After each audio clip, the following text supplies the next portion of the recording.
Bismillahirrahmanirrahim.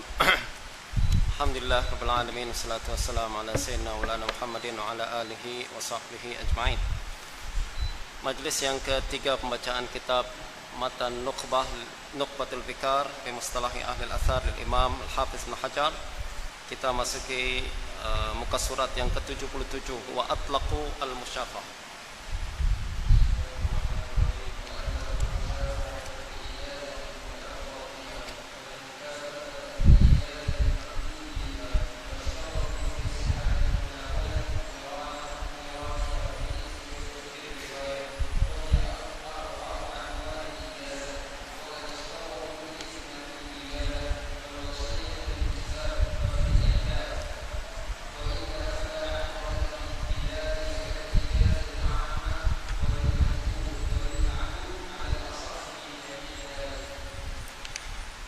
Wa atlaqul musyafaha fil ijazatil mutalaffaz biha. Sekarang kita masih berbincang kenaan dengan sighatul ada atau siyaghul ada, kalimat-kalimat yang digunakan oleh perawi untuk meriwayatkan hadis. Nah, kita sudah berbincang kenaan dengan kalimat sami'tu, dia adalah tingkatan paling tinggi. Juga ada haddatsani, ada akhbarani, ada qara'tu alaihi, quri'a alaihi wa ana asma'. Berikutnya adalah musyafahah atau syafahani. Syafahani apa makna dia? Wa atlaqul musyafahah fil ijazati al mutalaffazu biha. Kalimat musyafahah adalah untuk ijazah yang dilafazkan. Maknanya kalau saya katakan pada tuan-tuan sekalian, saya ijazahkan tuan-tuan meriwayatkan kitab matan nukhbah daripada saya, itu namanya ijazah musyafahah. Ijazah musyafahah, walaupun saya tak tulis ijazah tu, walaupun saya tak keluarkan surat atau sign apa-apa dokumen, cukup saya cakap saya ijazahkan pada tuan-tuan, itu namanya musyafahah dan dikira sebagai satu periwayatan yang disahkan dalam al-hadis. Wal mukatabatu al ijazatul maktubi biha. Kalau mukatabah maknanya ijazah yang ditulis. Misal nanti di akhir majelis ini saya keluarkan sanad pada tuan-tuan dan kemudian saya ijazahkan secara bertulis, paling kurang pun saya sign lah bahwa tuan-tuan saya ijazahkan meriwayatkan kitab tersebut, itu namanya mukatabah. Jelas tuan-tuan ya? Dia salah satu bentuk periwayatan yang dibenarkan oleh ahlul hadis, walaupun dia tidak berbentuk haddatsana, walaupun tak disebut sami'tu, tapi dia satu bentuk yang dibenarkan ijazah dengan secara bertulis. Wastaratu fi sihhatil munawalati iqtiranuha bil izni wa riwayah. Ada lagi satu bentuk periwayatan yang dibenarkan oleh hadis adalah dalam bentuk munawalah. Munawalah tuan-tuan maknanya adalah serahkan kitab. Munawalah maknanya serah kitab. Syekh, misalkan saya datang pada tuan-tuan, ini riwayat kitab saya Matan Nukhbah karangan Imam Al-Hafiz Ibnu Hajar. Nih, awak pegang, itu namanya diserahkan, atau nih untuk awak. Nah, adakah sah cara periwayatan secara munawalah? Lepas tu tuan-tuan boleh tak cakap saya meriwayatkan kitab Matan Nukhbah dari guru saya, walaupun tidak disebutkan ijazah lain saya cakap saya ijazahkan, betul tak? Atau saya tulis secara bertulis ijazah. Tak, dia tak ada ijazah, dia tak baca kitab, tapi dia serahkan kitab kepada kita. Sah atau tak sah kalau nanti saya riwayatkan lagi kepada orang lain? Nah, kata Imam Ibnu Hajar, wastaratu fi sihhatil munawah iqtiranaha bil izni war riwayah. Sah secara munawalah tapi dengan izin. Jadi kita terima kitab ini, Ustaz, bagi saya kitab Matan Nukhbah ni maknanya apa? Kitabnya mesti saya photostat ke? Kitab ni saya nak baca pinjam ke? Atau Ustaz izinkan saya riwayatkan kitab ni? Kalau Syekh tu cakap saya izinkan awak riwayatkan kitab ni, maka sah riwayat tersebut. Jadi munawalah boleh sah sebagai riwayat, walaupun dia tidak baca kitab tersebut. Cukup dikasih buku, tapi mesti dengan syarat izin dari ijazah daripada Syekh.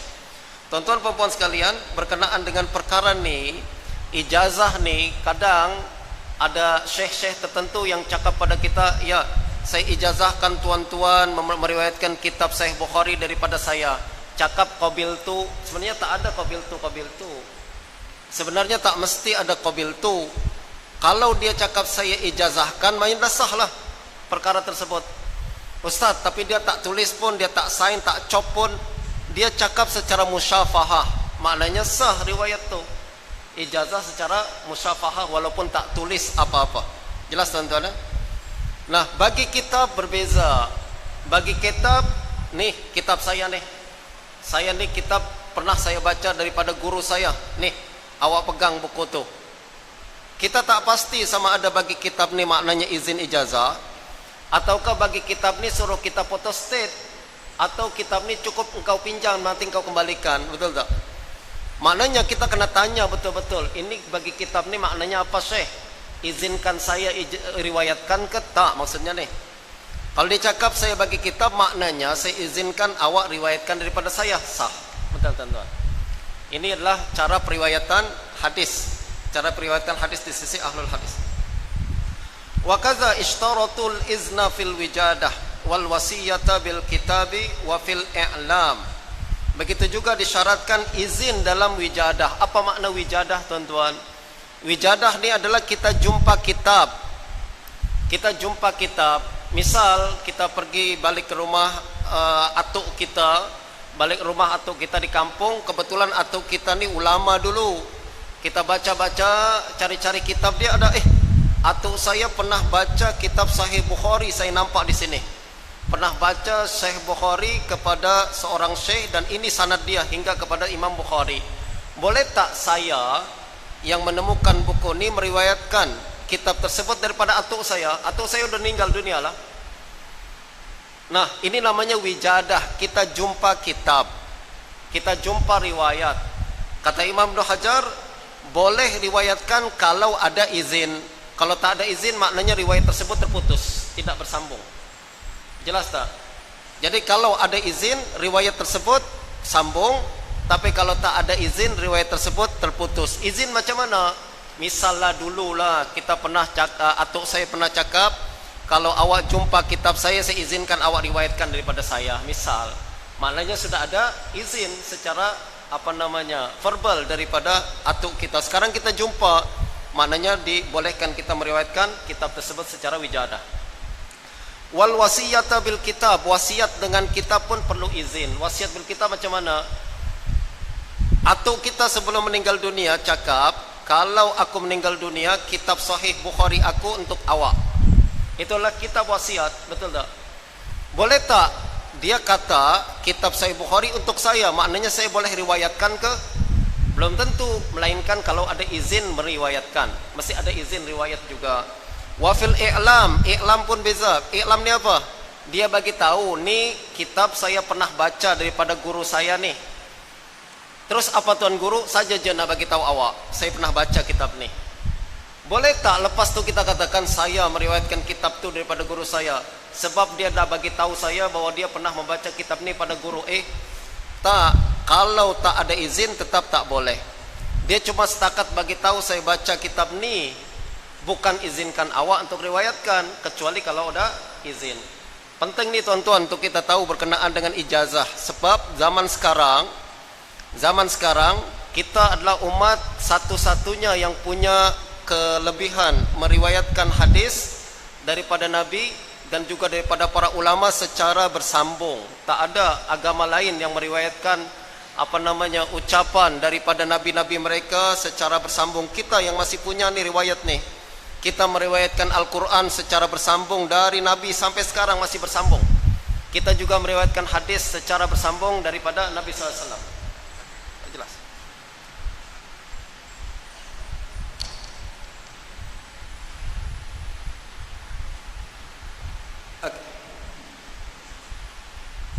Tadi saya cakap apa tuan-tuan? Ijazah.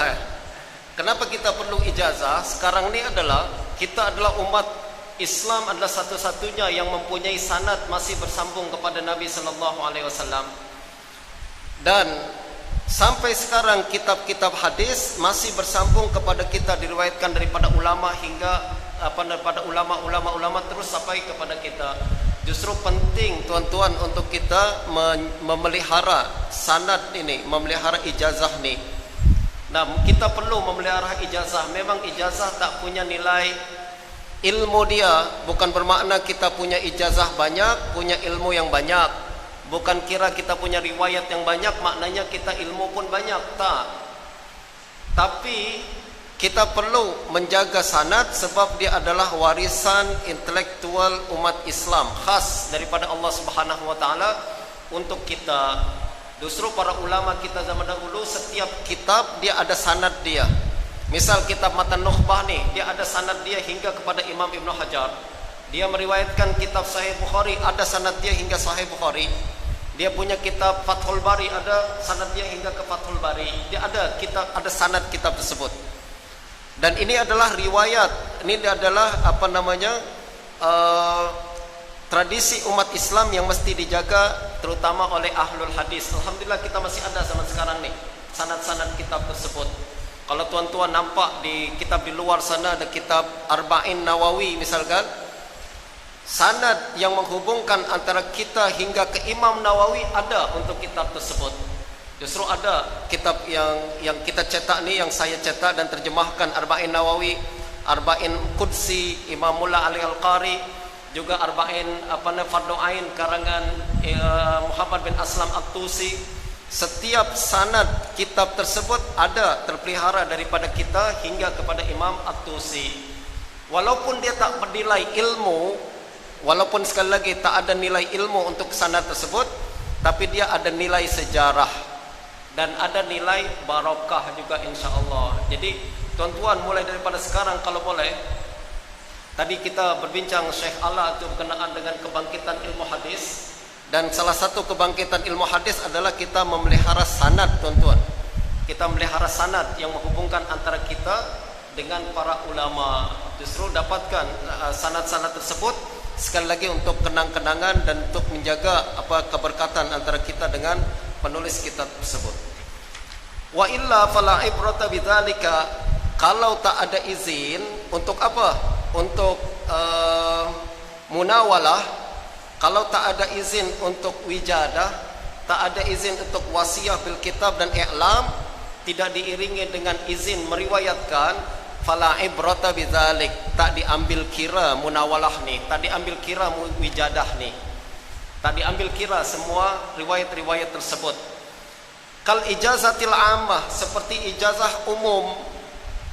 Ijazah ammah tidak dikira sebagai ijazah yang sah. Ijazah ammah ni macam mana? Saya ijazahkan riwayat Sahih Bukhari, riwayat saya punya banyak riwayat, banyak sanad, saya ijazahkan kepada semua orang yang hidup pada zaman sekarang misalkan. Ini ijazah ammah. Dan ini antara para ulama mengatakan ijazah yang macam tu tidak disahihkan. Misalkan saya punya ijazah, saya punya semua, siapa yang inginkan ijazah daripada saya pada zaman sekarang, saya ijazahkan kepada siapa saja.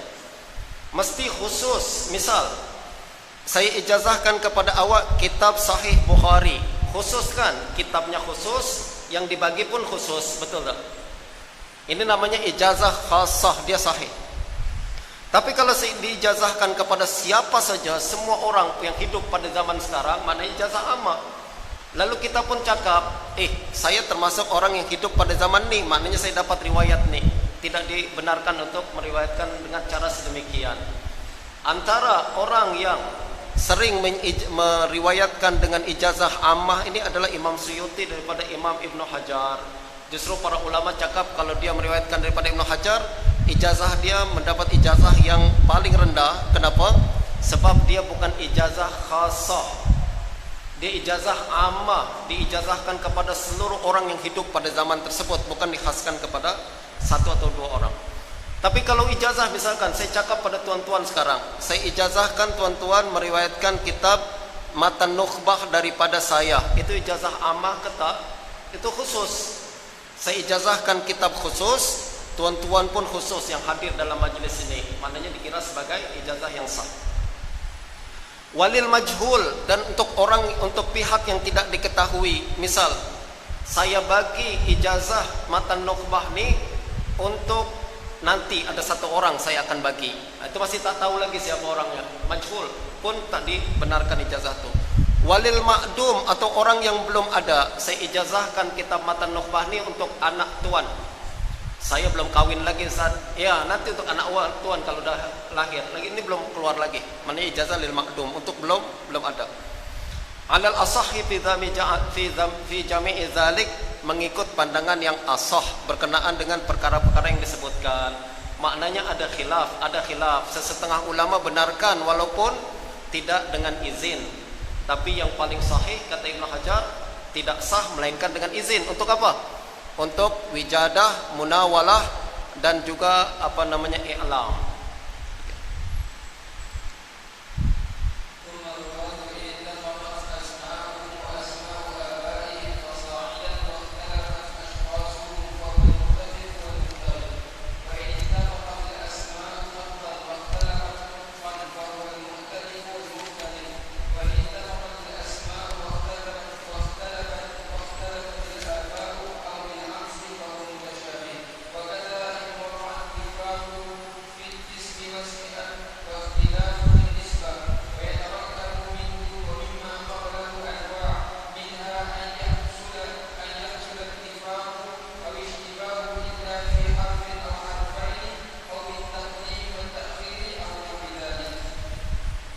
Sumarwat in ittafaqat asma'uhum wa asma'u abaihim fasa'idan wa ikhtalafat ashkhasuhum fahuwal muttafiq wal muftariq.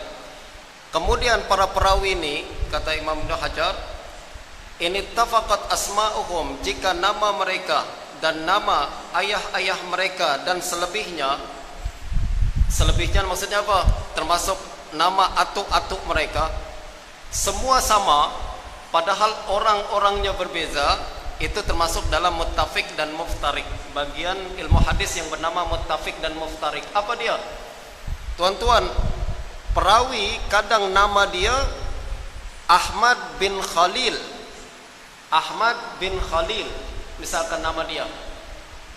Ternyata yang punya nama Ahmad bin Khalil ini 2-3 orang. Nama dia sama. Nama dia dan nama ayah dia sama.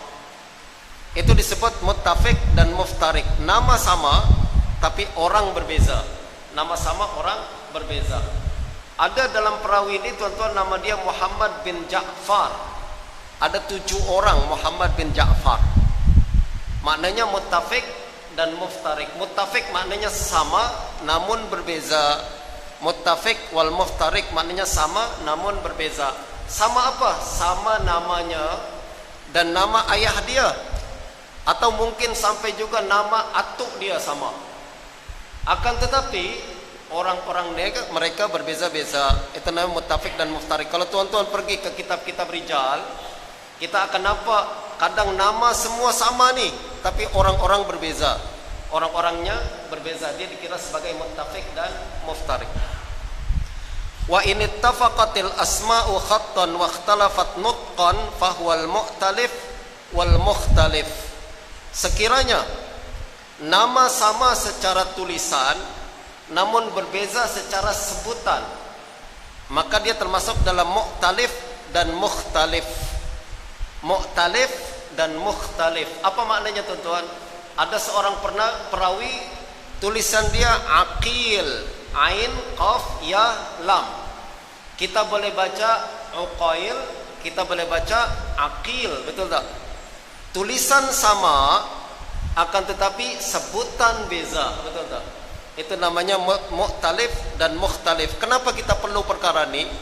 Sebab nanti kita akan baca sanad. Kalau kita baca sanad, jangan sampai silap. Jangan sampai silap kita menyebut nama ni, penting. Nama ni tak boleh kita i'rab. Nama ni tidak boleh kita ketahui macam mana nak baca, melainkan kita dengar secara sama'i, secara sama. Justru kita kena jaga baik-baik cara sebutan perkara ni. Ada seorang perawi bernama Musa bin Ulay. Tulisan dia Ali, tapi baca dia Ulay. Ada lagi Musa bin Ali. Ada beza kan tulisan tu, namanya mu'talif dan mukhtalif. Ini termasuk bahasan mu'talif dan mukhtalif. Wa in ittafaqatil asma wa ikhtalafatil aba au bil aqs fa huwal mutasyabih. Mutasyabih ini ada satu lagi cabang dalam ilmu hadis, mutasyabih. Apa dia? Perawi ini misalkan 2 orang. nama dia sama namanya, tapi ayah dia berbeza. Ini banyaklah. Ahmad bin Ibrahim, yang satu lagi Ahmad bin Ismail, beza kan? Nama dia sama, tapi ayah berbeza. Atau sebaliknya, au bil aqs. Misalkan Ahmad bin Ibrahim dan Ismail bin Ibrahim, ini dikira sebagai mutasyabih. Wa kaza in waqa'a al-ittifaqu fil ismi wa ismil abi wal ikhtilafu fin nisbah. Begitu juga termasuk mutasyabih adalah nama sama, nama ayah sama, tapi nisbah berbeza. Misal Ahmad bin Khalil, yang satu bernama Ahmad bin Khalil Al-Farahidi, yang satu Ahmad bin Khalil Ad-Dimashqi misalkan. Itu mutasyabih, nama dia dan nama ayah sama, cuma nisbah yang berbeza. Itu termasuk mutasyabih. Wa yatarakkabu minhu wa mimma qablahu anwa' minha an yahsul al-ittifaqu aw al-ishtibahu illa fi harfin aw al-harfain aw bit taqdim wa ta'khir wa nahwi dzalik. Nanti akan banyak lagi macam-macam perkara dalam perbahasan ilmu hadis. Kadang sama atau serupa, sama nih ittifaq nih sama betul-betul Ahmad dengan Ahmad. Kalau istibah nih serupa, ada beza sikit. Illa fi harfin aw harfain. Misalkan yang satu bernama Ahmad, yang satu bernama Hamad. Hamad beza sikit aja kan? Ahmad dengan Hamad. Imam Al-Khattabi nama dia Hamad. Dia bukan Ahmad. Kadang kalau orang terlupa, yang tak tahu, dia akan tengok, ini kurang alif nih. Yang betul adalah Ahmad, silap. Yang betul adalah Hamad. Dia bukan Ahmad. Ini adalah serupa dalam huruf, beza cuma 1-2 huruf saja.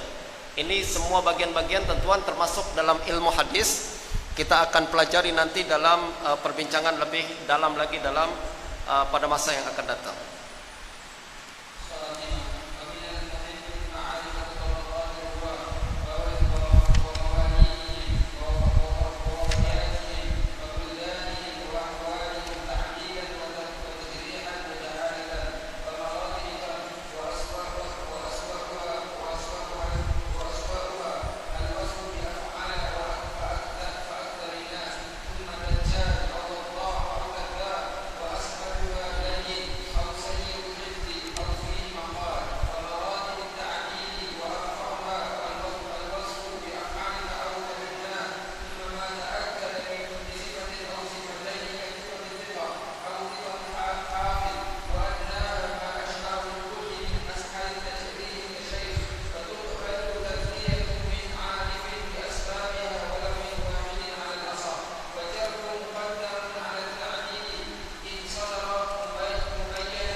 Sekarang kita masuk ke dalam penutup. Ini adalah perbahasan terakhir dalam ilmu hadis kita nih.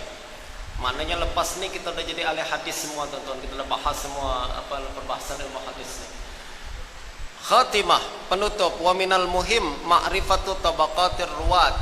Penting kata Imam Ibnu Hajar, kita tahu tabaqat ruwat. Apa dimaksud tabaqat? Tabaqat adalah tentuan angkatan-angkatan perawi. Macam kita di universiti. Ada angkatan tahun 2005, angkatan 2007 gitu kan. Awak lulusan mana? Alumni kan, alumni universiti ya. Angkatan berapa? Angkatan 2005, macam itu kan. Itulah tabaqat yang memisahkan antara satu generasi dengan generasi yang lain. Betul tak tuan-tuan? Akan tapi dalam ilmu hadis, tabaqat dia tidak mengikut tahun. Tabaqat dalam ilmu hadis mengikut perjumpaan dengan guru. Misalkan kita nampak tabaqat yang pertama adalah generasi yang berjumpa dengan baginda Nabi sallallahu alaihi wasallam. Kita sebut dia sebagai tabaqat sahabah, betul tak? Karena dia jumpa dengan guru. Walaupun mungkin dia meninggal dunia beza-beza tahun dia, betul tak? Tapi satu tabaqah. Tabaqah sahabat. Lalu tabaqah tabi'in, yakni orang-orang yang berjumpa dengan para sahabat tapi tak jumpa dengan Nabi. Itu nama tabaqah tabi'in. Lalu selepas itu tabaqah tabi'in, yaitu yang berjumpa dengan tabi'in, tidak berjumpa dengan Nabi. Kita sebutnya tabaqah mengikut perjumpaan dengan guru. Begitu seterusnya hingga saat ini. Itu saja hingga saat ini. Kita boleh katakan ini tabaqah murid-murid Syekh Albani misalkan. Ini tabaqah murid-murid Syekh Al-Ghumari misalkan. Kita sebut dengan siapa yang pernah jumpa. Itu namanya tabaqah sendiri, mengikut perjumpaan, bukan mengikut tahun. Wa mawalidihim, penting juga kita tahu kelahiran para perawi. Bila lahir perawi tersebut, Imam Syafi'i lahir 150, meninggal 204. Justru disebut mawalidihim wa wafayatihim. Kita kena tahu perawi ini lahir tahun berapa, meninggal tahun berapa. Penting. Untuk apa? Untuk kita tahu sama ada dia bersambung atau tak bersambung kalau dia meriwayatkan dari guru-guru tertentu. Wa buldanihim, dan juga kita mesti tahu tempat tinggal mereka. Dia di Basrah ke, dia di Kufah ke, di Mekah ke, di Madinah, kita kena tahu. That's why kalau kita hafal perawi, dulu waktu saya tasmih perawi dengan Syekh Riyad, dia kena sebutkan, oke, siapa dia nih? Sufyan ibnu Uyainah. Kita tahu nama dia, lahir tahun berapa, kita kena sebut. Meninggal tahun berapa, kita kena sebut. Paling kurang tabaqah ke berapa. Mungkin kalau tahun meninggal, tahun wafat susah nak hafal sangat, tapi tabaqah kita boleh tahu. Sebab Ibnu Hajar dalam Taqribut Tahzib, tonton ada masa nanti pergi ke Taqribut Tahzib, di muqaddimah dia sebutkan, dia bagi para perawi menjadi berapa tabaqat. Kalau tak salah sampai 11 tabaqat. Tabaqat yang pertama sahabat, 1 tabaqat kata dia. Lalu kemudian tabi'in dibagi menjadi tabaqat, tabi'in besar, kibarut tabi'in, ada awasit tabi'in, pertengahan tabi'in, dan sigar tabi'in. Lalu kemudian dibagi lagi menjadi tabaqat kibar, atba' tabi'in, jadi 2 atau 3 tabaqat lagi. Dia akan sebutkan, nah, kalau perawi ini tabaqat pertama maknanya sahabat, kedua maknanya kibar tabi'in, ketiga maknanya pertengahan tabi'in, dan seterusnya. Justru kalau kita sebut nama perawi, kita akan kena sebut dia tabaqah ke berapa. Misal Sufyan ibn Uyainah tabaqat ke-7 atau ke-8 atau ke-9. Dan semua itu kita kena hafal semua. Lalu kemudian kita kena sebutkan Sufyan ibn Uyainah Al-Kufi summal Makki. Maknanya dia dulu tinggal di Kufah, kemudian pindah ke Mekah. Itu kena sebut juga, kita tahu perawi ini, supaya kita seolah-olah kenal dia tinggal di mana, jumpa dengan guru-guru siapa dan lain sebagainya. Wa ahwalihim, kita kena tahu hal-hal mereka. Hal mereka maksudnya apa? Dia ni mazhab apa kalau dia ada mazhab. Dia ni pernah tinggal macam mana, belajar dulu macam mana, jumpa perawi macam mana, adakah dia menghafal secara lafaz atau secara makna, adakah dia meriwayatkan secara buku ke, secara ijazah atau apa, kita kena tahu perawi-perawi tersebut. Wa buldanihim sudah tadi sebut. Buldan penting tuan-tuan untuk tahu kitab Mu'jamul Buldan. Mu'jam Buldan adalah kita akan sebutkan nama-nama negeri supaya kita kenal. Kalau disebut Dimashqi apa yang dimaksud, Al-Hamawi apa yang dimaksud, ya kan? Lalu apalagi sebut Ad-Damanhuri misalkan, kita kena tahu apa maksudnya. Kita rujuk ke Mu'jamul Buldan, kita akan tahu ini negeri apa semua. An-Nisaburi misalkan, kita kena sebutkan, kena ketahui perkara ini. Justru dulu saya belajar ilmu hadis dengan Syekh Riyad. Dia katakan kalau belajar ilmu hadis ni kita kena belajar mesti berkaitan dengan belajar juga dengan ilmu-ilmu yang lain. Macam kita kena belajar ilmu fiqh, kena belajar ilmu akidah juga fiqh, sebab kita nak tahu perawi ni dia mazhab apa. Akidah, dia akidahnya macam mana, akan disebut nanti perawi, dia Mu'tazili ke, dia Syi'i ke, dia Khawarij ke, atau apa dia akan disebutkan. Sebab ahwal perawi kita kena tahu. Berikutnya lagi Syekh Riyad katakan kita belajar ilmu hadis pun kena belajar juga ilmu geografi. Sebab dia akan sebutkan perawi ini datang dari negeri apa. Justru kita kena tahu map tu macam mana. Kalau kita nak bincang kira-kira perawi ini jumpa dengan perawi ini, kita cuma negeri dia jauh satu sama lain berapa kilometer depan, kena tahu semua ilmu geografi ini. Justru siapa yang belajar hadis betul-betul, dia boleh bayangkan dunia Islam macam mana. Dunia Islam macam mana. Dulu juga kata Syekh Ba'id, ada guru saya yang lain, Syekh Badik Sa'id Al-Laham, dia cakap apa? Kalau kita nak tahu apa yang pernah dibuat oleh para penjajah kepada umat Islam hari ini, tengok Mu'jamul Buldan. Sebab pada zaman tu dunia Islam masih satu lagi. Betul tak? Kalau disebut Syam, maknanya adalah Palestin, Syria, Lebanon, lalu kemudian dengan Lebanon apa lagi sah? Jordan. Semua adalah Syam. Tapi sekarang udah berapa negeri dah tu? Dengan presiden yang lain-lain, betul tak? Siapa yang buat? Penjajah. Kalau kita tahu dulu negeri-negeri yang dulu Islam sebelum penjajahan, tengok ke Mu'jamul Buldan, kita akan tahu negara Islam dulu satu, lalu kemudian dipecah oleh para penjajah ini menjadi beberapa negara-negara tertentu. Ta'dilan wa tajrihan wa jahalatan. Kita mesti tahu juga hal mereka, sama ada perawi itu adal maknanya siqah, atau jarah, majruh, dhaif, atau majhul, jahalah, majhul. Kita kena tahu perawi ini. Justru kalau kita sebut tadi Sufyan ibn Uyainah Al-Hilali Al-Kufi Summal Makki Natabaqah Sabi'ah misalkan, lalu Imam Siqah Hujjah, kita kena hafal itu semua biar kita tahu next time jumpa dia, kita tahu dia ini perawi siqah ke, lemah ke, atau saduq ke, atau lain sebagainya. Lalu juga wa maratibil jarh, kita juga penting, kata Ibnu Hajar, tahu maratib jarh, tahu tingkatan jarh para perawi. Sebab tuan-tuan, kalau kita sebut perawi ini siqah, siqah ada beberapa tingkatan. Kalau kita sebut perawi ini dhaif, dhaif ada berapa tingkatan. Kita kena tahu tingkatan mana satu perawi ini. Justru kita kena tahu maratibul jarh wa aswa'uha al-wasfu bi af'ala ka'akzabin nas. Yang paling teruk jarah nih tuan-tuan adalah kalau menggunakan kalimat af'al. Yang paling itu af'al. Contoh, akzabun nas, orang paling pendusta, itulah paling teruk. Justru kalau kita marah sangat sama orang, kita jarah dia akzabun nas, kita guna af'al, maknanya jarah paling teruk, seteruk-teruknya akzabun nas. Lalu berikutnya dajjal, maknanya tuan-tuan dajjal tingkatan kedua, oke sedikit lah, maknanya kalau orang kata kita dajjal maknanya masih oke. Ada lagi lebih teruk daripada aku lah, akzabun nas. Wadda' maknanya orang yang suka memalsu hadis. Au kazzab atau kazab. Ini semua satu tingkatan tuan-tuan. Tingkatan paling teruk yang menggunakan kalimat af'al. Yang berikutnya adalah dajjal atau wadda' atau kazab. Ini tingkatan paling teruk dalam jarah.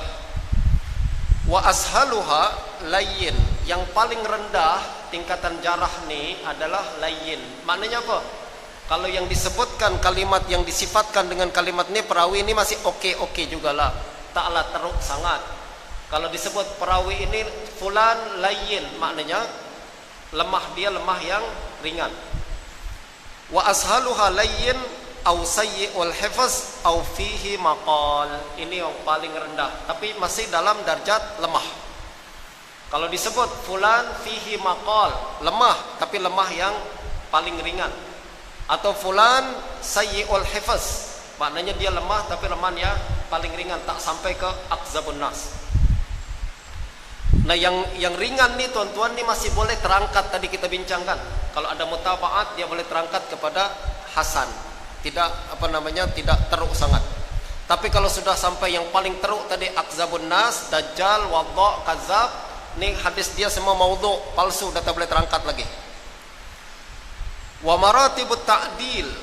Selepas kita tahu tingkatan jarah, kita kena tahu juga tingkatan adalah ta'dil. Wa arfa'uha al-wasfu bi af'ala ka'awsaqin nas. Yang paling tinggi darjat adalah perawi disebut sebagai af'alu seperti awsaqun nas, orang yang paling siqah. Nah ini paling tinggi darjatnya. Summa ma ta'akkada bi sifatin aw sifatain ka siqatin aw siqatin hafiz. Yang berikutnya adalah kalau disebutkan dua sifat atau lebih. Misal fulan siqatun siqah, maknanya oke, kuat, sangat kuat, paling tinggi darjatnya. atau siqatun hafiz, siqah hujjah, siqah imam. Itu adalah tingkatan yang paling tinggi dalam ta'dil, dalam ta'dil. Ada seorang ulama tuan-tuan ditanya, apa pandangan awak berkenaan Syu'bah? Dia cakap siqah, siqah, siqah, siqah, siqah, siqah, siqah sampai habis nafas dia. Maknanya tingkatan keberapa tuh?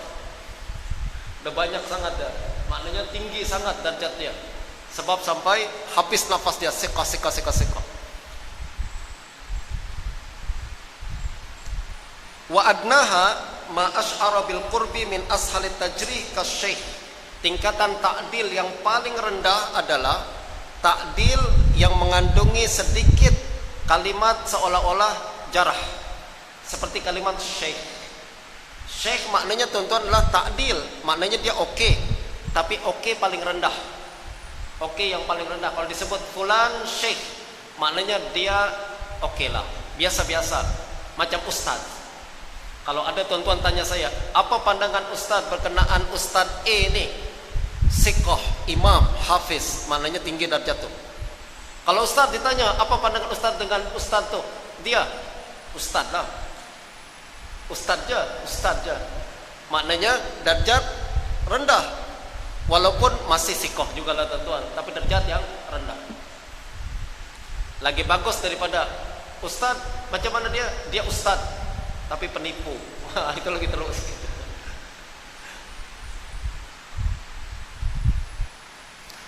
Oke, ini adalah tingkatan jarah dan ta'dil. Di antara dua tingkatan ini ada tingkatan-tingkatan yang lain. Tonton boleh rujuk. Paling penting adalah kitab Muqaddimah Taqribut Tahzib. Taqribut Tahzib itu yang paling sikit yang tonton boleh rujuk untuk tingkatan jarah dan ta'dil nih.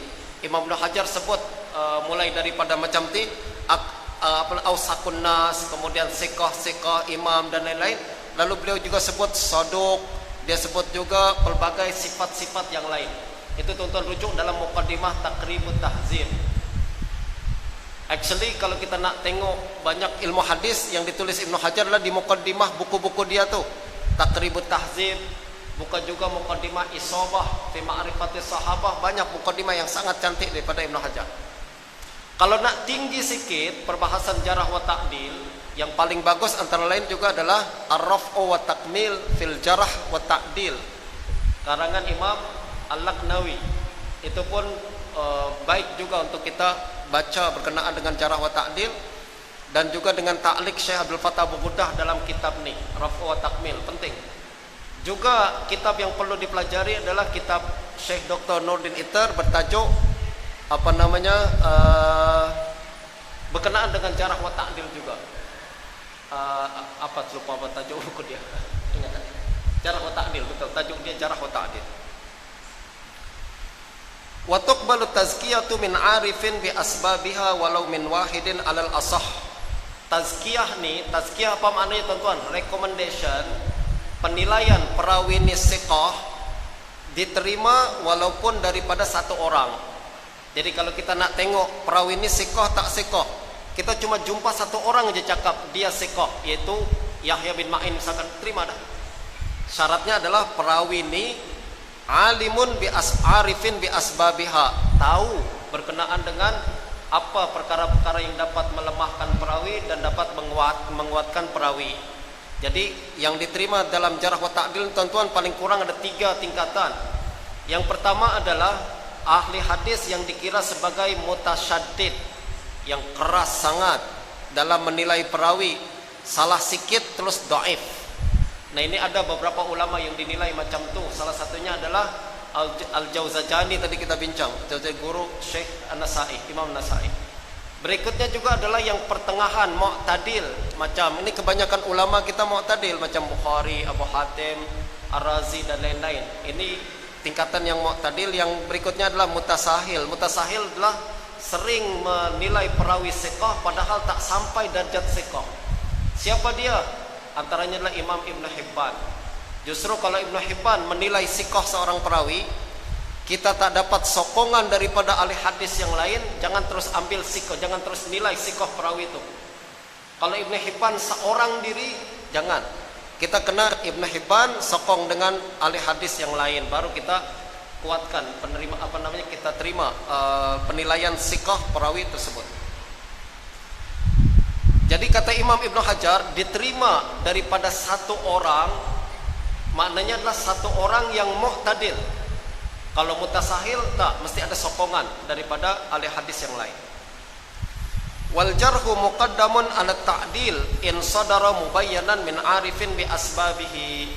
Jarah mesti didahulukan di atas ta'dil. Jarah mesti didahulukan. Apa maknanya tuan-tuan? Jika kita nampak seorang perawi nih, satu ulama mengatakan dia thiqah, satu ulama mengatakan dia dhaif misalkan. Satu ulama kata dia thiqah, satu ulama dia dhaif. Kita ambil ucapan yang mana satu? Kata Imam Ibn Hajar, kalau penilaian jarah nih diiringi dengan sebab atau mubayyan atau mufassar, dia cakap perawi ini dhaif karena dia telah meriwayatkan perkara macam ni, dia dhaif karena fasik macam ni, dia dhaif karena hafalan dia macam ni, disebutkan sebab dia, maka jarah didahulukan. Maknanya kita ambil pandangan jarah, kita lemahkan dia. Jelas tuan-tuan? Kalau perawi tersebut menyebutkan sebab, kalau menyebutkan sebab, confirm kita terima perkara tersebut. In sadara mubayyanan min arifin bi asbabihi, jika dijelaskan mubayyan secara mufassar. Mubayyan maknanya disebutkan sebab kenapa dia lemah, baru kita dahulukan perkara tersebut. Ini secara am. Sekali lagi ini berkaitan dengan apa? Berkaitan dengan ta'arud jarah wa ta'dil. Ini perbahasan paling halus dalam ilmu rijal. Perbahasan paling halus dalam ilmu rijal adalah berkenaan dengan khilaf ulama, sama ada si fulan thiqah ataupun si fulan dhaif. Ini perbincangan panjang tuan-tuan, masa kita tak cukup, tapi secara am kita ambil apa?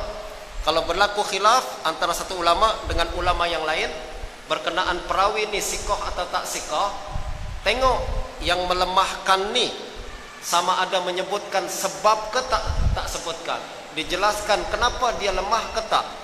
Kalau disebutkan maka jarah didahulukan daripada ta'dil. Fa in khala anit ta'dil qubila mujmalan 'alal mukhtar. In khala anit ta'dil qubila mujmalan 'alal mukhtar. Apa maknanya? Jika seorang perawi ini dilemahkan oleh seorang ulama, imam hadis, mengatakan seperti Yahya bin Ma'in mengatakan si fulan dhaif, adakah ucapan tersebut kita terima secara mutlak, ataukah kita cakap kepada Yahya, aku tak terima melainkan kau sebutkan sebab dia?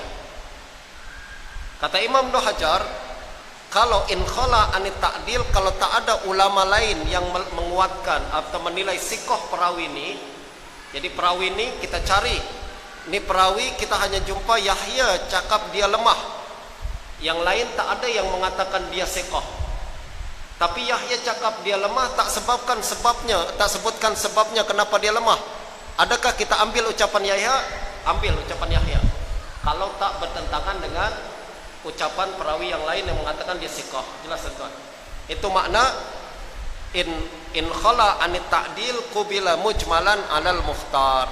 Kalau tak ada kalimat ulama lain yang menilai dia thiqah, maka ucapan yang melemahkan diterima secara mujmal. Mujmal maknanya apa? Tanpa sebutkan sebab kenapa dia lemah, kita terima begitu saja.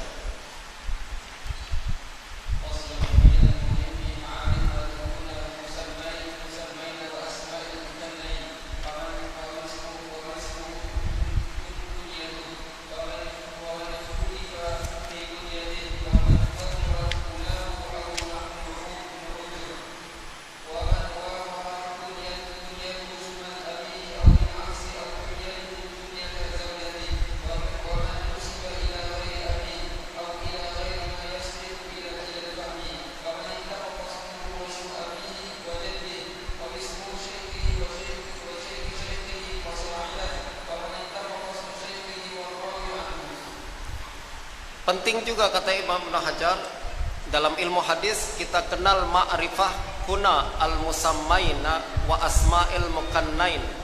Kita tahu kunyah para perawi yang memiliki nama, dan kita tahu juga nama perawi yang dikenal dengan kunyahnya. Misal teman-teman, kita kenal seorang perawi bernama Ahmad bin Hanbal. Ahmad bin Hanbal kita tahu nama dia. Maka kata Ibnu Hajar, kita kena tahu juga kunyah dia. Apa kunyah Imam Ahmad bin Hanbal? Abu Abdillah. Penting. Kata Ibnu Hajar, tahu nama perawi, tahu juga kunyah dia. Sebaliknya, kalau ada perawi yang terkenal dengan nama, dengan kunyah dia, kita mesti tahu juga nama asli dia. Contoh tuan-tuan, Abu Bakar Siddiq. Siapa nama dia? Abdullah bin Abi Quhafah. Betul tak? Maknanya kita tahu, aku udah tahu cuma nama kunyah dia saja. Walaupun kita tahu kunyah dia, kita kena tahu juga nama asli dia, kata Imam Ibnu Hajar. Waman ismuhu kunyatuhu, kita juga kena tahu orang yang nama dia adalah kunyah dia. Maknanya apa? Kunyah itu adalah nama dia sebenarnya. Misalkan Abu Zur'ah, bukan Abu Zur'ah Ar-Razi, tapi Abu Zur'ah apa namanya, ya seorang ulama, seorang tabi'in yang meriwayatkan daripada para sahabat. Nama dia Abu Zur'ah, itulah nama dia. Jadi jangan tanya dia, ini nama dia siapa nih? Tak, memang itulah nama dia. Nama dia apa namanya? Kunyah itulah nama dia. Waman ukhtulifa fi kunyatihi, dan orang yang diikhtilafkan kunyah dia. Ada satu orang perawi, nama dia jelas, tapi kunyah dia ada berapa biji, misalkan ada berapa perawi, berapa kunyah dia. Kita pun kena tahu perbezaan apa namanya kunyah-kunyah ini. Sebab kunyah ini tuan-tuan adalah panggilan seseorang mengikut nama anak dia. Biasanya orang Arab kasih kunyah seseorang mengikut anak paling tua, ya kan? Misalkan saya punya anak nama dia Anas, orang akan panggil saya Abu Anas. Kalau Sayyidina Umar, anak perempuan dia Hafsah, panggilan dia Abu Hafs, gitu kan. Kadang orang punya anak ramai, kadang dipanggil mengikut nama anak-anak dia yang banyak tuh. Saya punya anak 3, Anas, Hisham, Said. Kadang orang panggil saya Abu Anas, kadang panggil saya Abu Hisham, kadang panggil saya Abu Said. Gitu tak? Ini adalah kunyah yang banyak, biasa disebutkan macam itu. Jadi kita kena tahu nama-nama kunyah yang banyak nih. Waman ukhtulifa fi kunyatihi waman kasurat kunahu au nu'utuhu, atau orang yang banyak kunyahnya dan sifat-sifatnya. Nu'ut beza dengan kunyah. Na'at sifat. Kalau kunyah tadi Abu Anas itu kunyah. Kalau na'at nih misalkan Al-A'mash. A'mash nih maknanya tuan-tuan, mata dia ada sedikit apa namanya kotoran di mata dia, itu namanya A'mash. Atau panggilan dia apa lagi, Al-Ahdab yang bongkok, atau Al-A'raj. A'raj ini pincang. Itulah sifat-sifat. Ahli hadis sering sebut nama perawi dengan sifat dia untuk bezakan dia dengan orang lain. Misalkan Abu Zinad Anil A'raj. A'raj mana yang apa namanya, yang pincang nih. Siapa pincang nih? Kita kena tahu nama dia yang sebenar siapa. Jadi kita kena tahu sifat-sifat para perawi. Wa man wafaqat kunyatuhu isma abihi au bil aqs. Orang yang kunyah dia sama dengan nama ayahnya. Kunyah dia misalkan saya apa nama seorang perawi, nama dia Ahmad bin Hanbal misalkan. Misalnya Ahmad bin Hanbal, kunyah dia Abu Hanbal. Maknanya kunyah dia sama dengan nama ayah dia. Jelas tuan. Kenapa kita kena tahu? Jangan sampai kita nanti ingat silap waktu membaca sanad. Ini Ibnu Hanbal ke Abu Hanbal. Oh, kunyah dia macam nama ayah dia. Jadi betul lah kalimat ini. Nah, itu kita kena tahu. Au bil aks atau sebaliknya nama dia macam kunyah ayahnya. Ini banyak juga. Macam Hasan bin Abil Hasan Al-Basri. Hasan bin Abul Hasan Al-Basri, maknanya ayah dia, kunyah ayah dia yaitu Abul Hasan sama dengan nama dia Hasan, betul tak? Hasan bin Abul Hasan. Au kunyatuhu kunyatu zaujatih, atau kunyah dia adalah kunyah sama dengan kunyah istrinya. Wah, ini sayang sangat sama istri mungkin. Istri dia Ummu Darda, dia nama dia Abu Darda, istri Ummu Darda, betul tak? Maknanya suami dengan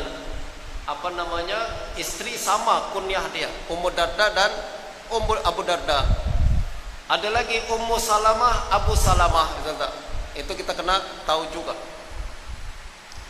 Wa man nusiba ila ghairi abi, atau orang juga kita kena tahu perawi yang nisbah dia dinisbahkan kepada orang yang bukan ayah dia, bukan nama ayahnya, bukan nama ayahnya. Contoh tuan-tuan, Ismail bin Ulayyah, ini ahli hadis terkenal sangat, Ismail bin Ulayyah. Kalau sekilas kita nampak Ulayyah ini mestilah ayah dia kan? Sebenarnya bukan ayah dia Ulayyah nih. Ulayyah nih ibu dia. Tapi dia terkenal dengan panggilan Ibnu Ulayyah.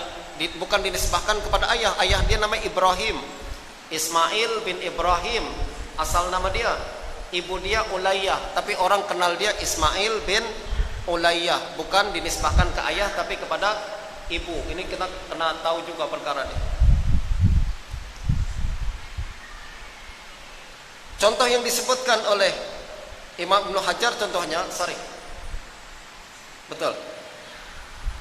Beliau sebutkan Miqdad ibnul Aswad, seorang sahabat Nabi, Miqdad bin Aswad, ibnul Aswad. Kata Imam Ibnu Hajar, Aswad bukan ayah dia, bukan ayah kandung dia. Aswad adalah ayah angkat dia. Tapi kan orang Arab dulu sering nisbahkan anak kepada ayah angkat kan, disebut Miqdad ibnul Aswad. Aswad bukan ayah dia, tapi yang sebenar ayahnya adalah Amr, Miqdad ibnul Amr. Nah, ini orang dinisbahkan bukan kepada ayah tapi kepada orang lain, sama ada ibunya ke atau kepada ayah angkatnya, kita kena tahu perkara ini. Au ila ghairi ma yasbiqu ilal faham, atau kepada perkara yang tidak yang menyalahi sangkaan kita, asal kita. Biasanya selalu adalah anak bin bapak, ya kan? Tapi sekarang nih ayah anak bukan kepada bapak tapi kepada yang lain. Kita kena tahu perkara ini, dan ini kembali kepada ilmu rijal nanti teman-teman. Ada masa kita akan bincang lebih banyak lagi. Wa man ittafaqa ismuhu wa ismu abihi wa jaddihi, orang yang nama dia dan nama ayahnya, nama atuknya sama, itu pun kita kena tahu. Contoh Imam Al-Ghazali, nama dia apa? Muhammad bin Muhammad Al-Ghazali, betul tak? Nama dia dengan nama ayah dia sama.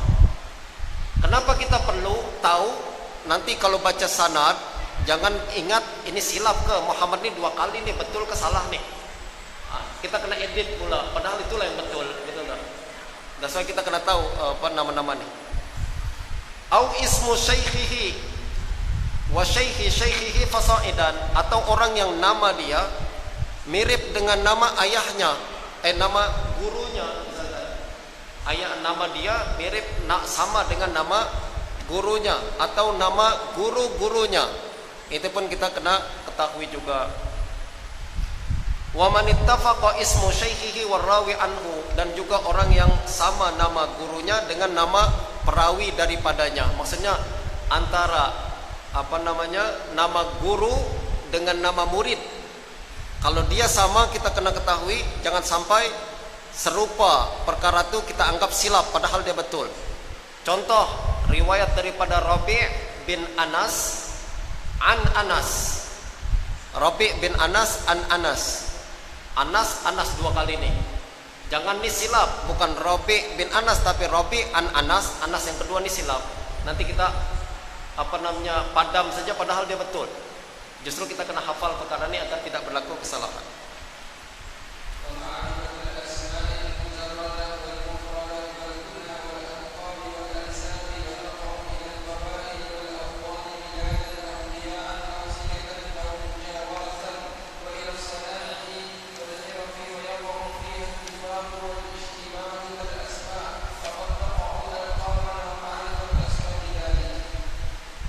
Berikutnya juga kita mesti mengetahui, penting juga kita mengetahui nama-nama mujarradah, asma mujarradah. Asma mujarradah lah nama-nama biasa yang kita sebutkan.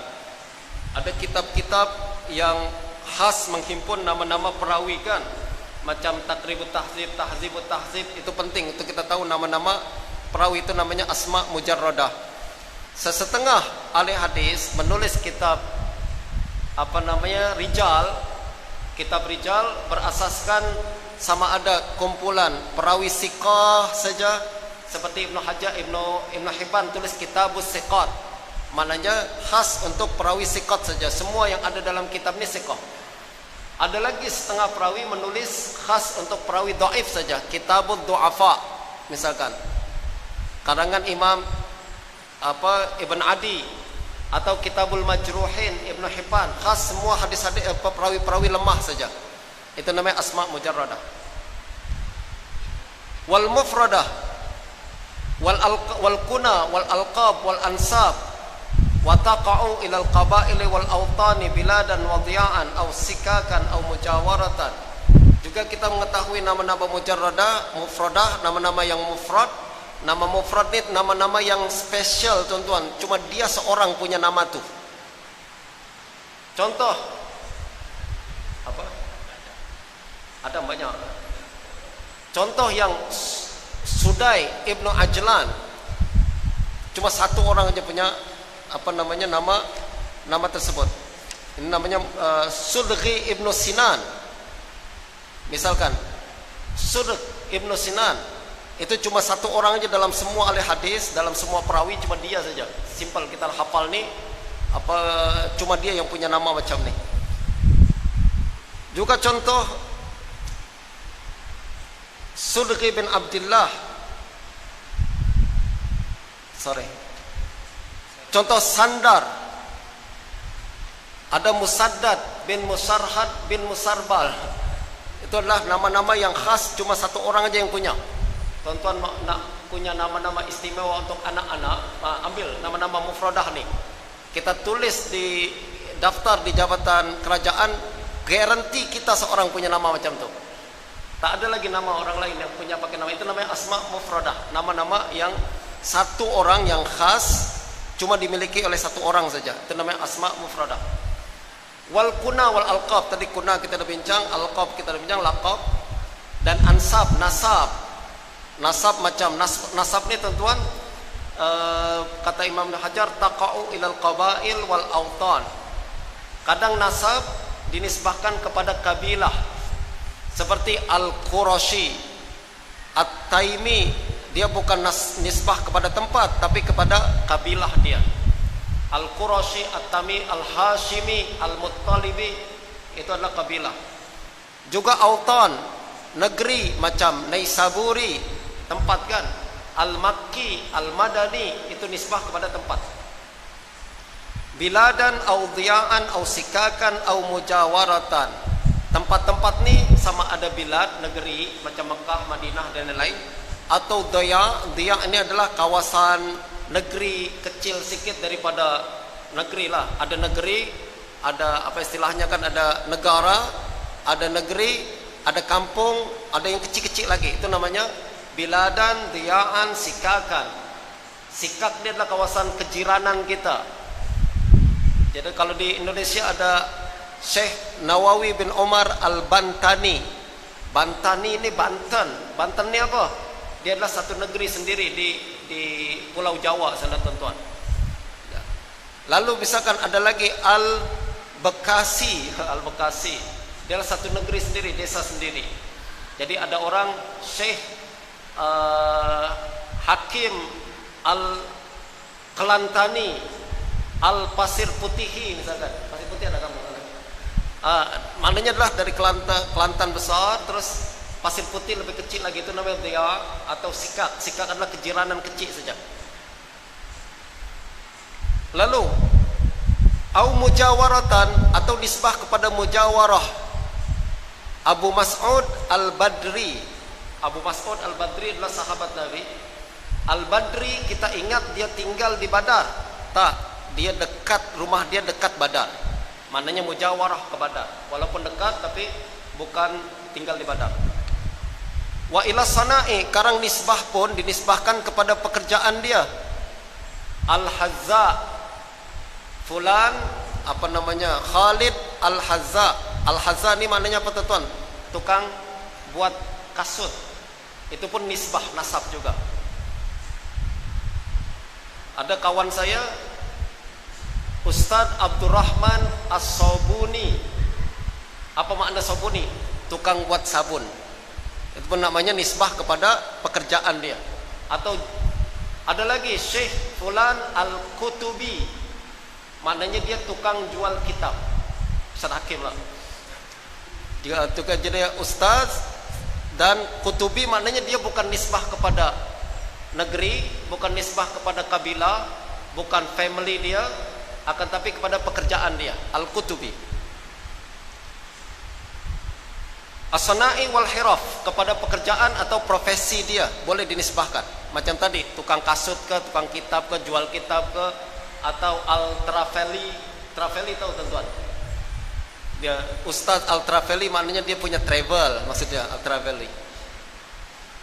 Wa yaqa'u fi hal ittifaq wal istibah kal asma. Dan nisbah ini pun kadang ada serupa tapi berbeza, macam nama tadi. Tadi Ahmad bin Khalil, dua nama yang sama tapi dua orang berbeza. Begitu juga nisbah. Kadang An-Naisaburi beratus orang, Naisaburi lah. Ad-Dimashqi berapa orang, ratusan orang. Dimashqi itu ada keserupaan, nama yang sama tapi makna yang berbeza. Kadang tuan-tuan kita boleh nampak juga dalam ilmu hadis, Ibnu Asakir ada berapa orang dah.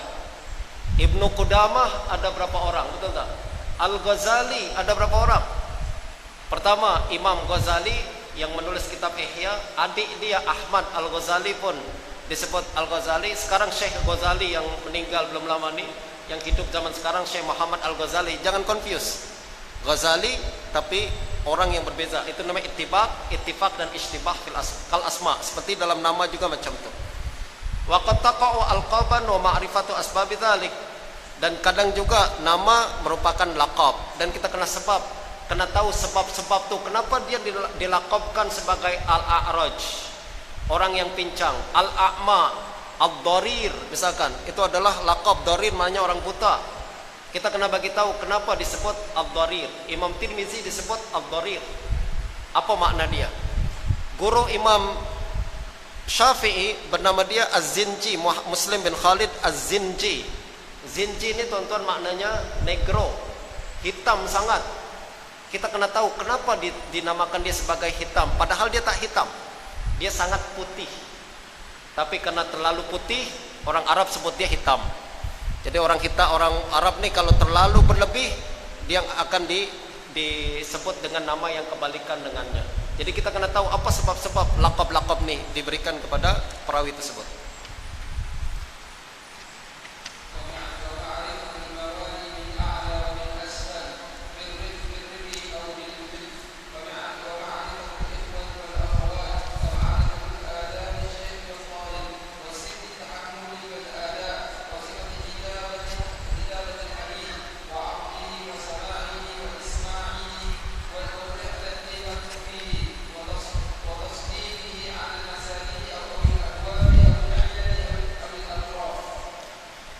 Juga kita mesti penting juga mengetahui. Jadi perbahasan khatimah ini, penutup ini bincang semua tentang ilmu rijal, nama dia tentang ilmu para perawi.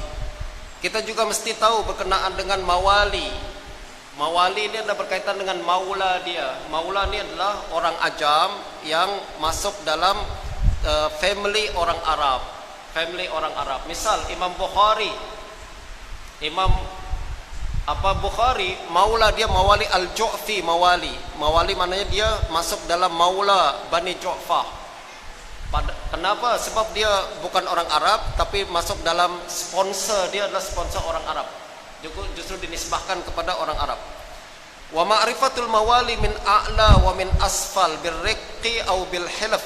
Kita mesti tahu maula-maula ni dari atas atau dari bawah dengan sebab perhambaan atau dengan hilf. Jadi dalam bangsa Arab ada tradisi macam itu tuan-tuan. Jadi ada seorang yang dinisbahkan kepada maula dia. Maula ni sekali lagi adalah orang Arab yang hidup menjadi guarantor dia, sebagai sponsor dia. Sama ada birrik, dulu dia hamba sahaya lalu dimerdekakan, maka dia masuk dalam keluarga bekas majikan dia. Majikan dia orang Arab, misalkan dia suku Hashimi, majikan dia daripada suku Hashimi, maka hamba yang dibebaskan ini pun punya Hashimi juga, tapi bukan nisbah kepada keluarga, tapi secara maula, al-Hashimi maula. Au bil hilaf, atau bukan perhambaan tapi hilaf. Hilaf ini adalah orang Arab yang suku yang lemah, dia akan bergantung kepada suku yang besar. Al-Quraisy, misal Quraisy yang paling kuat di Arab waktu itu. Ada lagi suku yang kecil namanya Khuza'ah misalkan. Maka orang yang lahir daripada Khuza'ah, dia akan katakan Al-Khuza'i Al-Quraisy maula, disebut maula Al-Quraisy. Wa ma'rifatul ikhwah wal akhwat, kita kenal juga perawi yang adik-beradik. Jadi biasanya yang paling disebutkan adalah supaya kita tak silap nanti. Kadang ada perawi yang nama dia mirip padahal dia bukan adik-beradik. Dulu ada orang silap, dia katakan Malik bin Anas adalah anaknya Anas bin Malik. Itu silap. Sebab dia ingat Anas ini adalah Anas bin Malik. Nah, ada yang paling sering kita ketahui dalam perawi hadis yang adik-beradik adalah keluarga Sirin. Ada Muhammad bin Sirin, ada Anas bin Sirin, ada Hafsah bin Sirin. Ada 7 orang, semua adalah keturunan Sirin, anak-anak Sirin nih, dan semua meriwayatkan hadis. Justru kalau kita nampak Anas bin Sirin, Muhammad bin Sirin, jangan kita cakap mungkin silap nih, sepatutnya Muhammad bin Sirin. Tak, memang dia keluarga Sirin nih. Adik-beradik kita kena tahu. Macam tadi Muhammad bin Muhammad Al-Ghazali, Ahmad bin Muhammad Al-Ghazali, adik-beradik. Wa ma'rifatu adab syekh wa talib, penting juga kita kenal adab guru hadis dan pelajar hadis. Biasanya ini penting di dalam mustalah hadis, kita bagi tahu seorang guru hadis adab dia macam mana. Ini berkaitan dengan etik seorang ahlul hadis. Apa yang dia kena buat kalau dia masuk ke masjid, apa yang kita buat waktu dia mengajar, itu diajarkan semua teman-teman. Adab-adab meriwayatkan hadis. Begitu juga adab-adab pelajar. Apa etika kita sebagai seorang pelajar hadis? Misalkan semua diajarkan, kalau kitab yang lebih tinggi akan diajarkan satu persatu. Wasinnit tahammuli wal ada, kita mesti tahu juga sin, usia yang dibenarkan kita belajar hadis, dan usia ada dibenarkan kita menyampaikan hadis. Misalkan ada perbincangan, kalau seorang budak kecil hadir dalam majelis hadis, usia dia 5 tahun, adakah boleh kita kira dia telah menerima hadis? Nanti kalau dia besar dia akan meriwayatkan hadis tersebut, boleh ke tak boleh? Itu dalam perbincangan. Kebanyakan tuan-tuan dalam ahli hadis zaman dahulu, kalau dia sudah masuk usia tamyiz, usia 7-8 tahun misalkan, hadir dalam majelis hadis, sah tahammul dia. Tak sah tahammul dia. Kalau dia masih baby 2 tahun, 1 tahun misalkan, sah tak? Sah hudur dia, hadir saja. Bukan sama, bukan dikira sebagai dengar hadis, tapi hadir dalam majelis hadis. Dulu para ulama selalu bawa budak-budak kecil dalam majelis hadis walaupun masih baby lagi. Dia nanti ditulis di akhir majelis, si fulan hadir dalam majelis ini. Kalau yang dewasa disebut sami'a, sama. Tapi kalau yang baby disebut hadara, hadir. Hadir saja. Penting dulu dalam ilmu hadis tuan-tuan. Dalam majelis periwayatan selalu ada tafakkud ghiyab, apa istilahnya? Daftar kehadiran.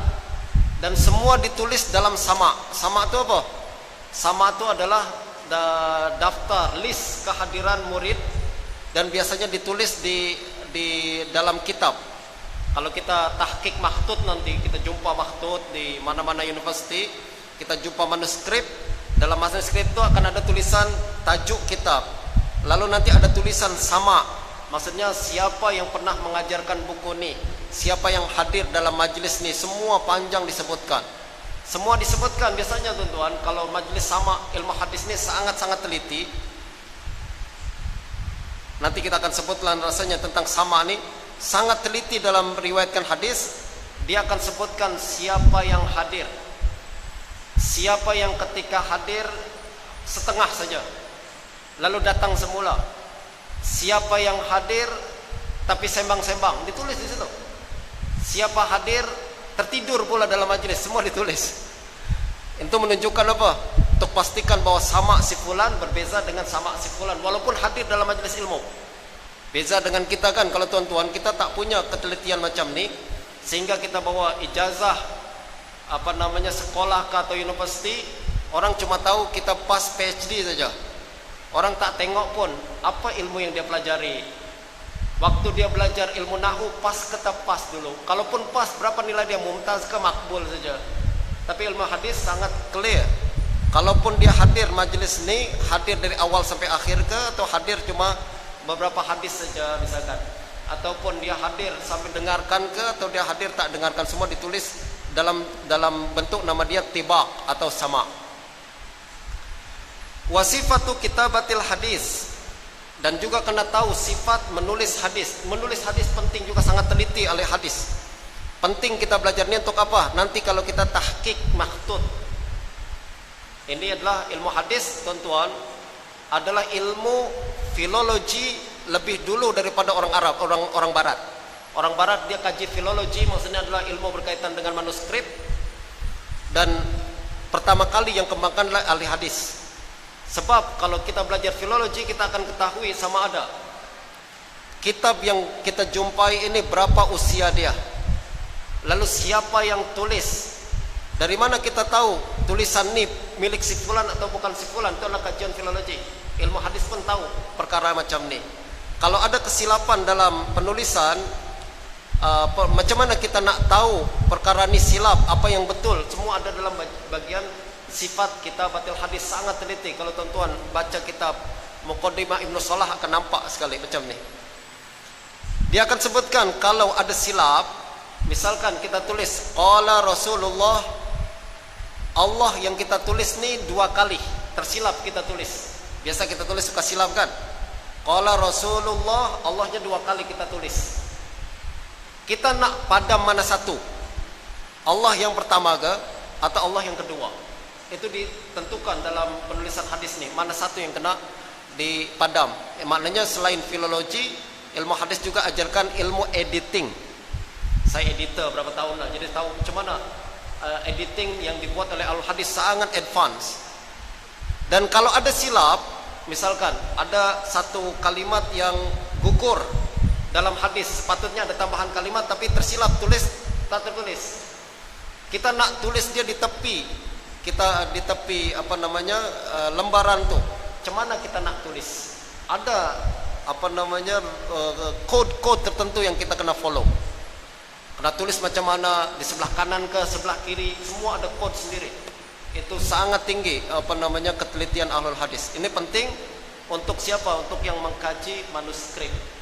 Kalau dia tak tahu teori ilmu hadis, dia tahqiq kitab, dia akan silap semua. Apa yang dia tahqiq tersebut tak betul. Wasifatu kitabatil hadis wa ardhihi, dan sifat macam mana nak belajar hadis. Ard maknanya adalah kita baca depan guru. Kita kena tahu macam mana nak baca depan guru. Apa yang mesti kita cakap kalau kita nak memulakan bacaan. Biasanya dia akan ahli hadis ada adab dulu. Biasanya kalau dia nak mulakan, dia akan cakap bi isnadikum ila al-muallif rahimahullah misalkan. Dia ada kod-kod sendiri yang dia diajarkan di sini. Wa samaihi, dan juga sama hadis tersebut. Apa maksudnya sama? Tadi kita belajar. Kita hadir, lalu kita tulis kehadiran kita. Macam mana nak tulis? Pastikan kehadiran kita dalam majlis tersebut. Macam mana kita tetapkan sama kita dalam hadis ni. Wa isma'ihi, isma maksudnya mengajarkan hadis tu. Macam yang kita buat sekarang, saya isma kitab, maksudnya saya dah belajar dan saya sampaikan. Macam mana cara dia? Sebab ada etika dan tradisi tertentu. Wa rihlati fi, dan kita kena ketahui adab rihlah ahli hadis. Penting juga nih tuan-tuan. Salah satu kaidah ahlul hadis adalah mereka mengatakan seorang pelajar hadis mesti keluar belajar hadis, bukan hanya tinggal di dalam negeri saja. Mana lebih baik belajar dari satu orang guru di dalam satu negeri dengan dia keluar belajar daripada ramai guru di luar negeri. Ahli hadis katakan belajar ke luar negeri lebih baik. Tapi ada syarat dia. Apa syarat dia? Kata ahlul hadis, kalau kita sudah kuasai ilmu di dalam negeri kita, baru kita keluar ke luar negeri. Jangan kita di dalam negeri pun belum kuasai apa-apa baru keluar. Nanti kita tak dapat ilmu apa yang diperlukan untuk negeri kita. Jadi ahlul hadis sangat efektif. Dia keluar negeri hanya untuk dapatkan yang belum dia punya. Misal di dalam negeri kita ada ilmu apa, kita kuasai dulu. Misalkan dalam negeri kita ni terkenal dengan mazhab Syafi'i. Kuasai dulu mazhab Syafi'i betul-betul. Kita keluar nanti belajar yang tak ada dalam negeri kita, mazhab Hanafi misalkan, mazhab Maliki, mazhab Hanbali. Nanti kita balik ke negeri kita, ilmu kita sempurna. Dalam negeri kita kuasai, luar negeri pun kita kuasai. Kebanyakan kita tak macam itu. Kita mazhab Syafi'i pun belum kuasai, dah pergi ke luar negeri belajar mazhab yang lain pening kepala. Balik ke rumah, balik ke negerinya dia tak kuasai apa yang nak diajarkan kepada masyarakat. Akhirnya masyarakat tak boleh terima dia. Kenapa? Dia tak faham apa yang ada dalam negeri kita. Kuasai dulu negeri kita terlebih dahulu. Wa tasnifihi 'alal masanid awil abwab awil ilal awil atraf. Yang berikutnya adalah kita kena tahu etika al-hadis dalam mengarang hadis, mengarang kitab-kitab hadis. Sama ada dalam bentuk musnad. Musnad ini adalah susunan dia, susunan mengikut nama-nama sahabat Nabi macam Musnad Ahmad bin Hanbal, atau abwab. Abwab tu macam Sahih Bukhari, bab ilm, bab zakat, bab salat. Ini adalah cara penulisan tersendiri dan ada tujuan sendiri. Musnad objektif dia berbeza dengan abwab. Musnad berkaitan dengan apa? Dengan apa namanya? Pembukuan hadis dengan secara lebih rapi, archiving istilah kita, archiving hadis dengan secara rapi. Kalau abwab adalah istinbat hukum daripada hadis tersebut. That's why Imam Bukhari kadang ulang-ulang hadis yang sama berapa kali sebab istinbat hadis dalam hukum daripada hadis. Awil ilal, ada lagi hadis ditulis mengikut ilal, macam ilal Daruqutni, ilal Ibnu Abi Hatim. Itu berkaitan dengan apa namanya, fokus dia adalah berkenaan dengan cacat yang terdapat dalam hadis. Awil atraf, atraf adalah penulisan mengikut apa tuan, kalimat pertama daripada hadis. Jadi dia tak sebutkan hadis semua hadis, tapi dia hanya sebutkan awal-awal hadis sahaja. Nah ini tujuannya macam kamus kita, macam kita cari untuk mencari apa namanya hadis ini terdapat dalam kitab apa, kita akan tengok kita apa namanya kalimat awal daripada hadis itu, lalu kita akan rujuk ke dalam kitab tersebut.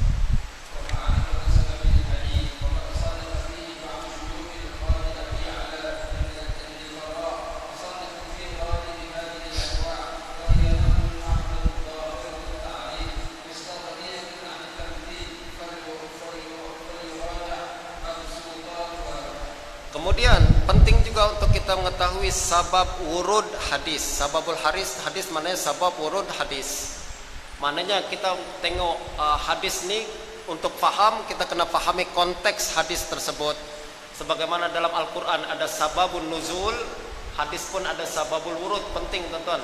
Kalau tak kita tahu apa namanya konteks hadis, maka kita akan mungkin salah faham berkenaan dengan hadis tersebut. Waqad sannafa fihi ba'du syuyukhil qadhi Abi Ya'la bin Farra. Sudah ditulis oleh ramai para ulama, antaranya ditulis oleh guru-guru Qadhi Abu Ya'la Ibn al-Farra, seorang ulama Hanbali. Wa sannafu fi ghalibi hadil anwa', dan mereka kata Ibnu Hajar telah menulis kitab-kitab khas berkenaan dengan perkara yang telah disebutkan sebelum ni. Apa tadi kita bincang berkenaan dengan rihlah fi talabil hadis, ada kitab sendiri.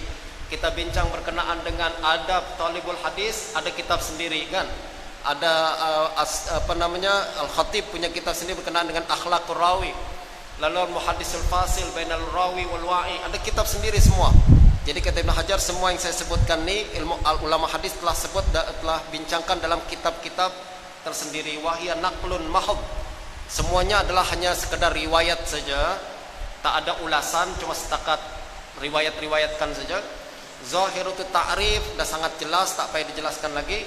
Mustaghniyah anit tamsil tak perlu saya contohkan lagi. Fal turaja' mabsutatiha, hendaklah kita rujuk sendiri kepada kitab-kitab yang telah dihuraikan tersebut.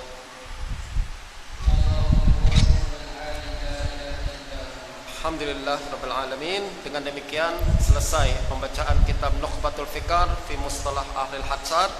Tuan-tuan, sekali lagi apa yang kita dapatkan pada hari ini hanya basic ilmu hadis saja. Dia membuka jalan untuk kita mengetahui beberapa perbahasan dalam ilmu hadis. Dia hanya membuka jalan, memberikan kunci kepada kita ilmu hadis itu macam mana. Dan untuk masuk ke dalam ilmu hadis kena explore lebih jauh lagi, dan kita kena kaji secara lebih dalam lagi dengan membaca kitab-kitab lain yang lebih dalam dan lebih besar daripada ini, insya-Allah. Dengan demikian saya ijazahkan secara musyafahah kepada tuan-tuan untuk meriwayatkan hadis kitab ini daripada saya, sebagaimana sanadnya telah saya berikan kepada penganjur untuk dibagi-bagikan kepada tuan-tuan sekalian. Sebagai penutup, kita masuk ke dalam kitab yang kedua. Sebab dalam 15 atau 20 menit saya nak bincang berkenaan dengan buku Fiqh Hadis Imam Asy-Syafi'i. Teman kanan.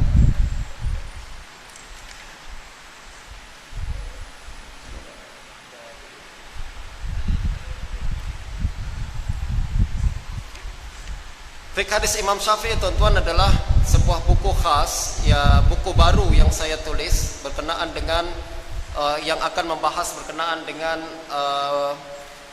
macam mana Imam Syafi'i berbincang tentang hadis Nabi sallallahu alaihi wasallam. Sebagaimana yang kita telah bincangkan dalam matan Nukhbah tadi, tuan-tuan, bahwa hadis Nabi, ilmu berkenaan dengan hadis ini terbagi menjadi dua paling kurang, yang sangat besar, yaitu membahas tentang sanad dan juga membahas tentang matan.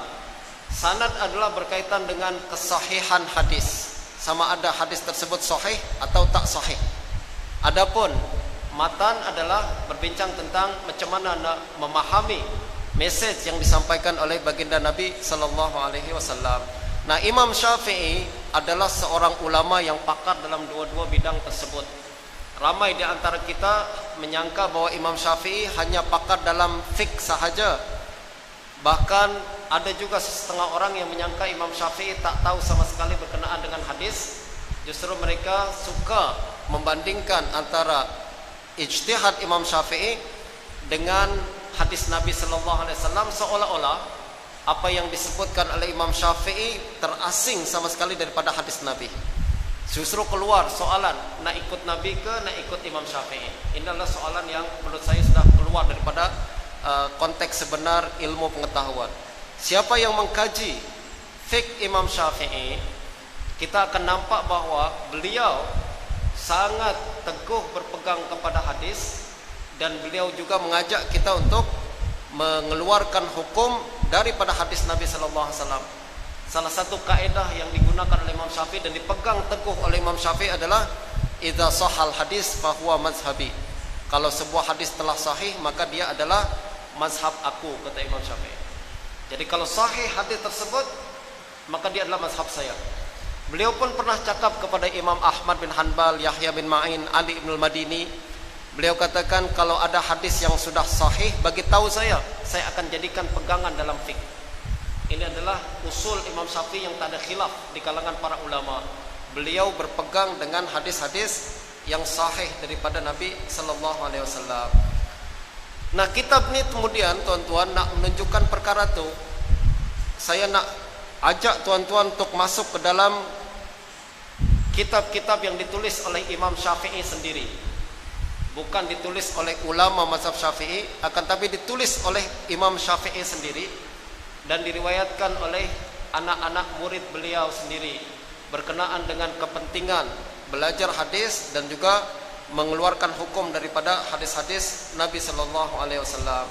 Kesimpulan saya, tuan-tuan, Imam Syafi'i rahimahullah sangat hebat dalam hadis, dan ini diiktiraf oleh ramai ulama hadis sendiri. Beliau dikira sebagai rujukan dalam rijal, sama ada perawi ini siqah tak siqah, ucapan Imam Syafi'i diambil kira. Beliau adalah antara ulama yang kalau mengatakan si fulan siqah maka diiktiraf, kalau dia katakan si fulan dhaif maka diiktiraf.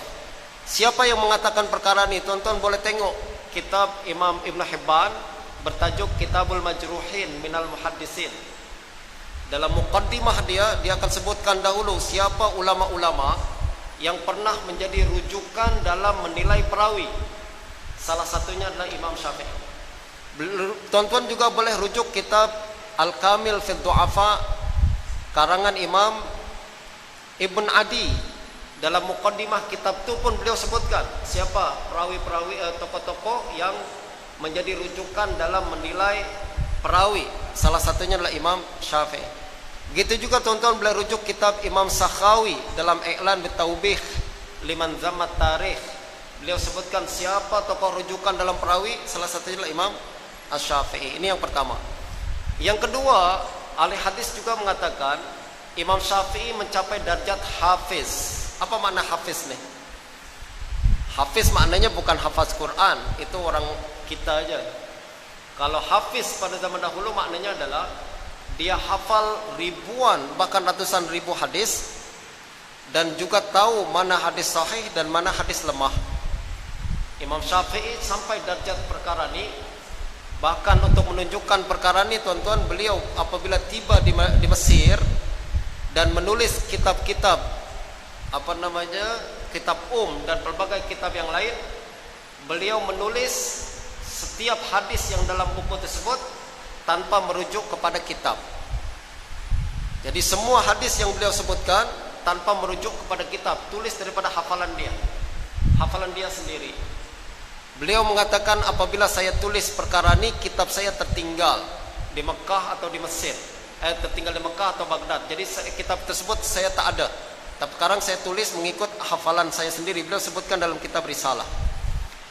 Nah, apabila beliau menyebutkan menuliskan hadis daripada hafalan sendiri, kata Imam Abu Dawud dan Imam Abu Zur'ah Ar-Razi, Imam Syafi'i tak pernah silap dalam menyebutkan hadis.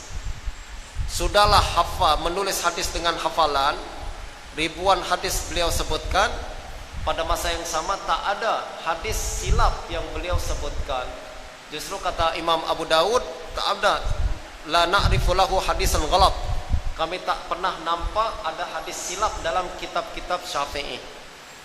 Nah, perkara ini tuan-tuan membuat Imam Al-Baihaqi menulis satu kitab bertajuk Bayan Khata' Man Akhta'a 'ala Syafi'i. Penjelasan berkenaan silapnya orang yang menyalahkan terhadap Imam Syafi'i. Beliau sebutkan semua kesilapan yang terdapat dalam kitab-kitab Syafi'i adalah bukan daripada Syafi'i tapi daripada murid-murid ataupun daripada perawi daripada Imam Syafi'i. Beliau tak pernah silap dalam meriwayatkan hadis. Ini menunjukkan hafalan Imam Syafi'i yang sangat tinggi. Nah, dari segi sanad, dari aspek sanad, dari aspek matan, Imam Syafi'i sangat teliti dalam melihat hadis. Kaidah yang saya sebutkan di sini, bukan semua hadis sahih boleh diamalkan. Tadi saya sudah bincang. Ini adalah pandangan para fuqaha dan muhaddisin. Tak semua hadis sahih terus boleh diamalkan. Hadis sahih yang boleh diamalkan hanya satu saja. Apa dia? Muhkam, betul tak? Yang terus boleh diamalkan satu saja. Apa dia? Muhkam. Adapun hadis sahih, kalau dia mansuh maka tidak diamalkan. Hadis sahih tapi dia marjuh tidak diamalkan.